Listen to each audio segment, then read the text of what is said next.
नागपुरात film city उभारण्याची घोषणा राज्य सरकारने केली आहे। या फिल्म सिटीच्या माध्यमातून दर्जेदार चित्रपट निर्मिती होणार आहे, शिवाय रोजगार निर्मिती देखील होणार आहे। तर फिल्म सिटीच्या या घोषणेवरून सुधीर मुनगंटीवार आणि अनिल देशमुखांमध्ये आता जुंपली आहे।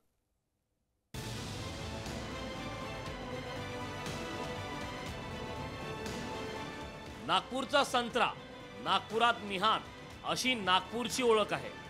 आता नागपूरची आणखी एक ओळख होणार आहे।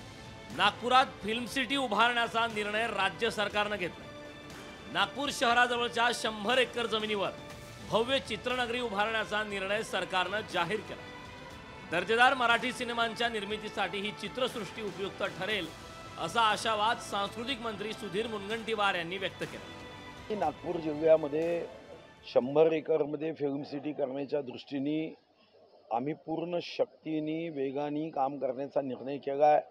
पण आपल्याला हे काम विदर्भासाठी केलं पाहिजे। एक 100 एकरमध्ये अद्यावत ॲडव्हान्स आणि मी यासाठी काही लोकांशी काल चर्चाही केली आहे। सरकारच्या या घोषणेचं विरोधकांनी स्वागत केलं, पण स्वागत करताना अनिल देशमुखांनी भाजप नेत्यांवर टीका करण्याची संधी सोडली नाही।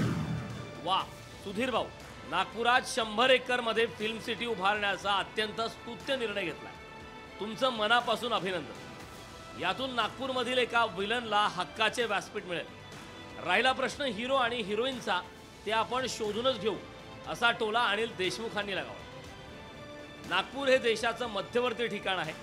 नागपूरसह पूर्व विदर्भात शूटिंगची अप्रतिम लोकेशन्स आहेत। नागपुरात फिल्म सिटी झाल्यास चित्रपट निर्मितीतून नागपुरात मोठी रोजगार निर्मिती होईल असा आशावाद व्यक्त केला जातो। ज्ञानेश्वर पवार, लोकशाही मराठी, नागपूर। लोकशाही मराठी ऐका, पहा, जागरूक रहा।